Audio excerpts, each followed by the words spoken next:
ध्यान से देखेंगे अप्रोच कैसे करना है क्वेश्चंस को। बहुत ही ज्यादा आसान हो जाएगा अगर समझ आ गया तो। ठीक है ना, मैं बता रहा हूँ तो मतलब बहुत मजेदार, बहुत आसान, समझ आना चाहिए, सिंपल सी रिक्वायरमेंट। क्या होगा, एक बैलेंस हमें गिवन होगा, एक बैलेंस हमें गिवन होगा। तो क्या गिवन होगा, फॉर एग्जाम्पल हम अभी क्या कर रहे हैं, केस वन, 4 केसेस करेंगे। केस वन में हमें क्या गिवन है, balance as per cash book. Balance as per cash book हमें क्या गिवन होगा, balance as per cash book given होगा। तो फर्स्ट केस में हम कौन सा कर रहे हैं, favourable balance. Favourable balance as per cash book given है, कैश बुक का बैलेंस गिवन है और कुछ ट्रांजैक्शंस दे रखी हैं। आपको बोल रहे हैं कि बताओ इन ट्रांजैक्शंस के बाद बैंक में बैलेंस क्या आ रहा होगा। तो आपको एक बैलेंस गिवन होगा, दूसरा कैलकुलेट करना होगा, दूसरा कैलकुलेट करना होगा। एक बैलेंस गिवन होगा, तो अभी हम कौन सा केस कर रहे हैं जिसमें कैश बुक का बैलेंस गिवन है, वो भी कौन सा बैलेंस है, फेवरेबल। और आपको कुछ रीजंस ऑफ वेरिएशन दे रखे होंगे। क्या दे रखे होंगे, रीजंस ऑफ वेरिएशन। कुछ चीजों की वजह से बैंक का बैलेंस ज्यादा आ रहा होगा, कुछ चीजों की वजह से बैंक का बैलेंस कम आ रहा होगा। जो भी है वो तो आपकी इंटरप्रिटेशन, वही है आपकी इंटरप्रिटेशन। आपको दिमाग लगाना पड़ेगा एक एक ट्रांजैक्शन को रीड करके कि इस ट्रांजैक्शन की वजह से बैंक का बैलेंस कम होगा या ज्यादा होगा, इतना आपको दिमाग लगाना है। तो एक बैलेंस गिवन होगा, उसमें आप करेंगे ऐड और लेस, क्या, रीजंस ऑफ वेरिएशन। आपको कुछ रीजंस ऑफ, कुछ ट्रांजैक्शंस दे रखे होंगी, जरूरी नहीं है कि वो सारे के सारे रीजंस ऑफ वेरिएशन हो। आपको आइडेंटिफाई करना होगा कि उनमें से क्या रीजंस ऑफ वेरिएशन है, कौन से ऐड होंगे, कौन से लेस होंगे, और फिर क्या कैलकुलेट होगा, क्या कैलकुलेट होगा, balance as per passbook. Balance as per passbook. तो आपको कैश बुक का बैलेंस गिवन होगा, केस वन में कैश बुक का बैलेंस गिवन होगा और वो फेवरेबल बैलेंस होगा।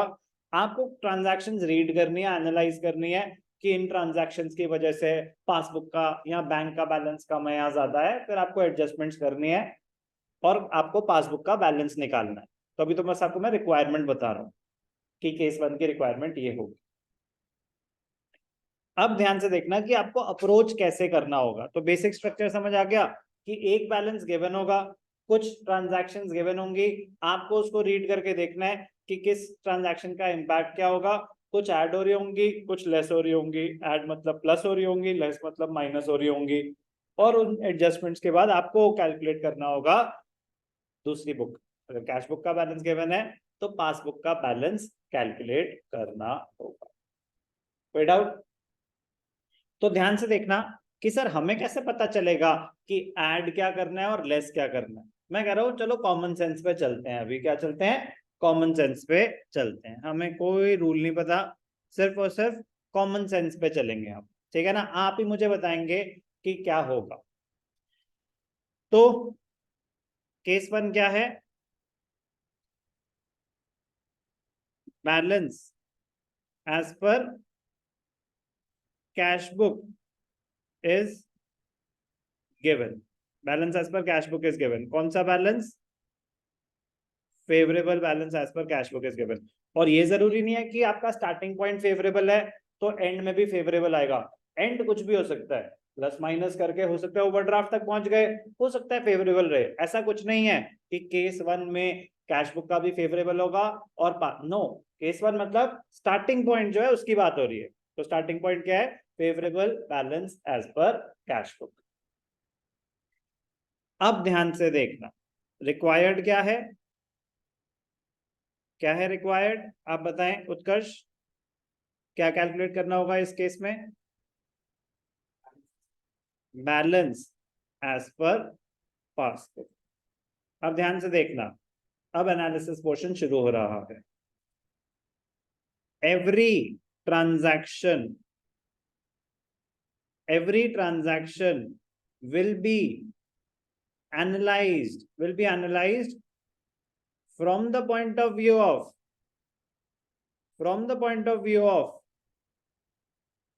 the passbook.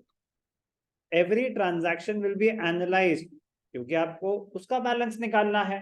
तो मतलब सर इस लाइन का क्या मतलब है? इस लाइन का मतलब है कोई भी ट्रांजैक्शन आप पढ़ेंगे तो उसको पढ़ने के बाद आप अपने आप से पूछेंगे इस ट्रांजैक्शन की वजह से बैंक का बैलेंस कम आ रहा होगा या ज्यादा आ रहा होगा. ये सवाल आप अपने आप से पूछेंगे. तो इस लाइन का मतलब ये है कि every transaction will be analysed from the point of view of the passbook. मतलब जिसका आपको बैलेंस निकालना है उसके पॉइंट ऑफ व्यू से आप ट्रांजैक्शंस को एनालाइज करेंगे. ये लाइन क्लियर है अभी तक? अब ध्यान से देखना. If due to a transaction the balance as per passbook is more than the given cash book balance, we must add the respective amount to the given cash book balance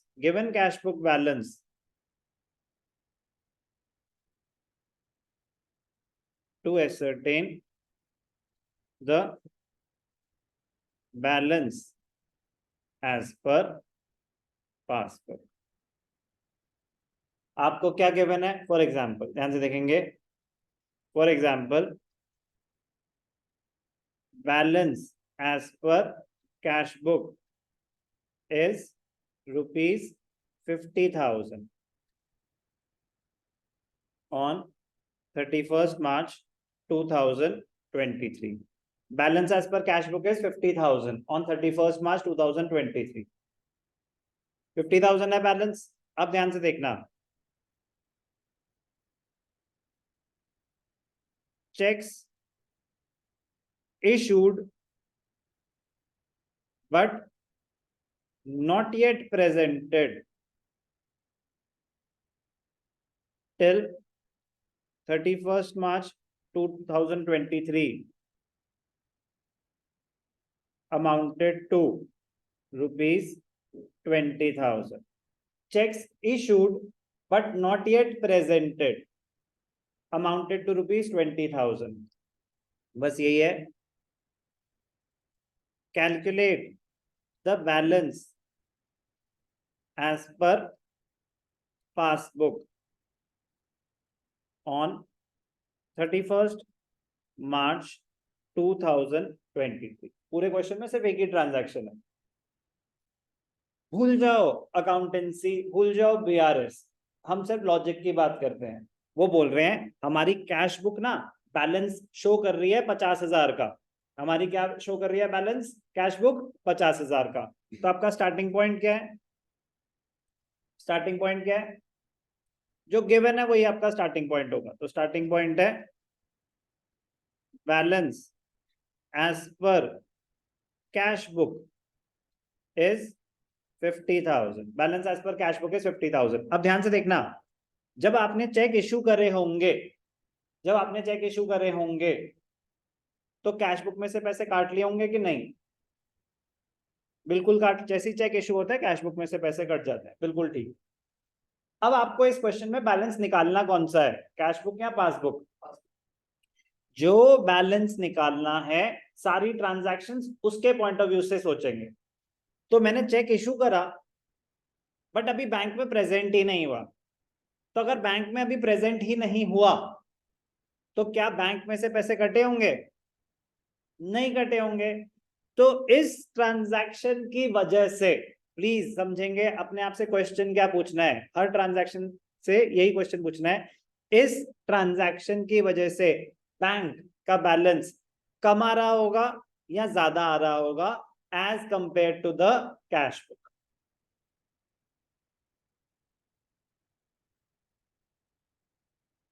अपना दिमाग लगाओ, गलत होता है आंसर गलत होने दो, कोई दिक्कत नहीं है, अभी तो पहला है, 50 करने हैं हमने तो, ठीक है ना। तो आपको जो समझ आ रहा है आपने प्लीज वो बोलना है, तो नहीं समझ आ रहा तो जीरो से सुनना है। हमारे कैश बुक का बैलेंस आ रहा है 31 मार्च को 50,000 रुपए। हमने कुछ चेक्स इशू कर दिए हैं जो बैंक में अभी प्रेजेंट नहीं हुए हैं, तो जब चेक इशू कर रहे थे तो कैश बुक में से तो पैसे काट लिए, तो वो सारी ट्रांजैक्शंस के बाद मेरा कैश बुक का बैलेंस 50,000 आ रहा है। ये बात तो क्लियर है। मैं पूछ रहा हूँ कि 20,000 के ना ऐसे चेक्स हैं जो मैंने इशू तो कर दिए हैं बट अभी प्रेजेंट नहीं हुए हैं, तो बताओ अभी बैंक में बैलेंस क्या होगा 31 मार्च को, ये है मेरा क्वेश्चन। क्वेश्चन क्लियर है। अब आप सोचें कि इस ट्रांजैक्शन की वजह से पासबुक में या बैंक में बैलेंस कम होगा या ज्यादा होगा।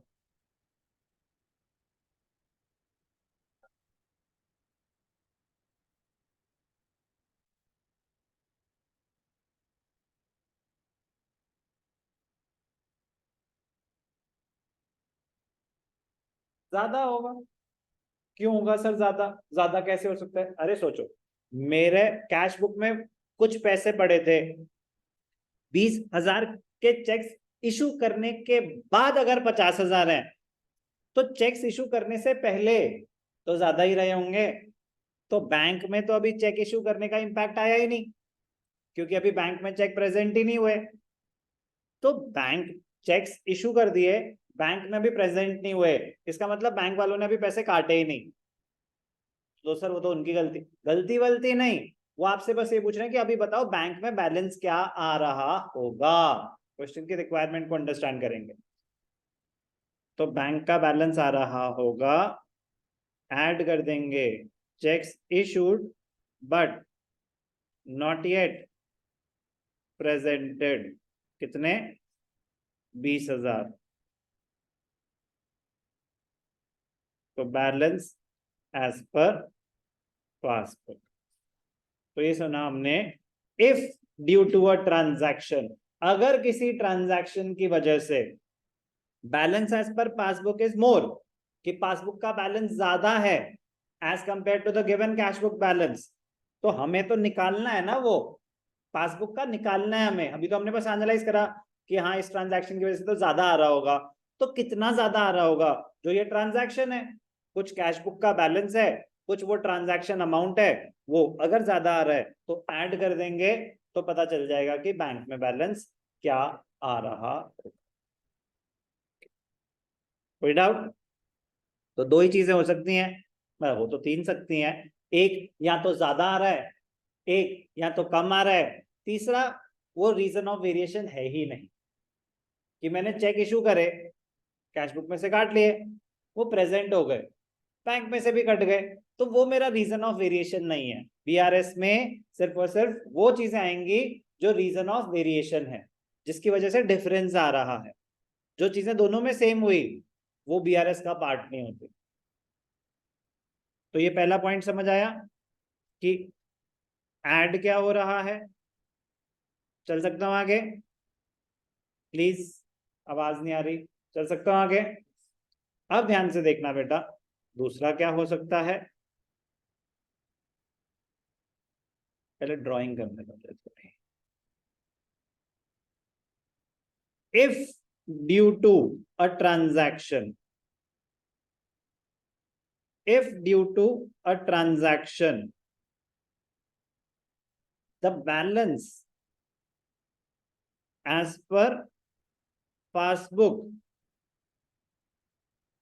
is less than the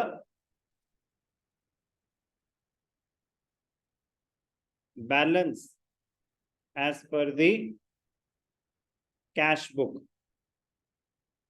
If due to a balance, the balance as per passbook is less than the balance as per the cash book, then we must deduct the respective amount, respective matlab of that particular transaction, respective amount from the given cash book balance, from the given cash book balance to ascertain the balance as per passbook. हमें तो वही case चल रहा है, हमें निकालना है passbook का बैलेंस। अब अगर किसी ट्रांजैक्शन की वजह से पासबुक का बैलेंस कम आ रहा है कैश बुक से, तो जो भी कैश बुक का है पासबुक का उससे कम आ रहा है, तो कैश बुक में से माइनस करेंगे, तभी तो पता चलेगा कि पासबुक में कितना बैलेंस है। सर एग्जाम्पल, चलो, balance as per cash book on 31 March 23 50,000 था। Cheques deposited but not yet cleared by the bank 15,000। 31 मार्च को आपका कैश बुक का बैलेंस आ रहा है 50,000 रुपए। आपने कुछ बैंक में चेक डाले, अब जैसे आपने बैंक में चेक डाले तो कैश बुक में तो आपने डेबिट कर दिया, बैंक अकाउंट डेबिटेड टू जो भी आपके चेक्स थे। तो जब हमने बैंक में चेक डाले तो कैश बुक का बैलेंस बढ़ गया कि कम हो गया? बढ़ गया। हमें किसका बैलेंस निकालना है? तो सारी ट्रांजैक्शंस पासबुक के पॉइंट ऑफ व्यू से सोचनी है, जिसका बैलेंस निकालना है ट्रांजैक्शन उसके पॉइंट ऑफ व्यू से सोचनी है। तो पासबुक के पॉइंट ऑफ व्यू से सोचते हैं। तो पासबुक के पॉइंट ऑफ व्यू से सोचा, चेक डिपॉजिट करा, अभी बैंक ने क्लियर नहीं करा, तो इस ट्रांजैक्शन की वजह से पासबुक का balance as compare to the cash book कम आ रहा होगा या ज्यादा आ रहा होगा? कम आ रहा होगा। तो कितना आ रहा होगा वो कैसे निकालेंगे? Balance as per cash book. हमें कोई गलती सही नहीं करनी, कुछ नहीं करना, हमें बस बैलेंस निकालना है दूसरा, प्लीज ध्यान रखना। तो अगर कैश बुक का बैलेंस 50,000 है तो बैंक का बैलेंस ना 15,000 रुपए कम आ रहा होगा। तो कम आ रहा होगा तो इसमें से माइनस कर दो। Cheques deposited not yet cleared, तो बैंक का बैलेंस कितना आ रहा होगा? Balance as per passbook. समझ आया? पूरा चैप्टर यही है, पूरा चैप्टर यही है। लॉजिक से मत छूटना, लॉजिक को पकड़ के रखना, जो चीज नहीं समझ आए पूछते रहना, क्योंकि समझ आ गया ना तो मजेदार चैप्टर। तो या तो चीज प्लस होगी या माइनस होगी, या बीआरएस का पार्ट ही नहीं होगी। तो प्लस माइनस तो बता दिया, बीआरएस का पार्ट ना होना मतलब वो रीजन ऑफ वेरिएशन नहीं है, मतलब दोनों में चीजें सेम हुई, चेक्स इशू हुए, प्रेजेंट हो गए, कैश बुक में से भी पैसे कट गए, पासबुक में से भी पैसे कट गए, चेक्स डिपॉजिट हुए, क्लियर हो गए। मैंने चेक डिपॉजिट करे 10,000 के, बट क्लियर हुए 7,000 के, तो इसका मतलब 3,000 के नहीं हुए ना। तो रीजन ऑफ वेरिएशन सिर्फ वो 3,000 है। कहानी आपको घुमा के दे रखी है, 10,000 के चेक्स डिपॉजिट हुए, 7,000 के क्लियर हो गए 31 मार्च तक। तो पॉइंट वो आपको बताना चाहते हैं कि 3,000 के चेक्स अभी क्लियर नहीं हुए, तो सिर्फ 3,000 बीआरएस का पार्ट हो जाएगा। कैसे? Cheques deposited not yet clear. तो read the question carefully, read the question carefully. Case 1 ही डिस्कस कर रहे हैं हम। तो अब मतलब मैं कह रहा हूं लॉजिक तो मैंने आपको बता दिया, अब बस लॉजिक को और स्ट्रॉन्ग करने के लिए हम एक एक ट्रांजैक्शन को डिस्कस कर रहे हैं, अदरवाइज तो वो आपको खुद ही दिमाग लगाना चाहिए। बट स्टिल मतलब आपका काम आसान करने के लिए कुछ एग्जाम्पल, जैसे ये एग्जाम्पल्स ही तो डिस्कस करे मैंने दो, ऐसे 5-7 और डिस्कस करेंगे।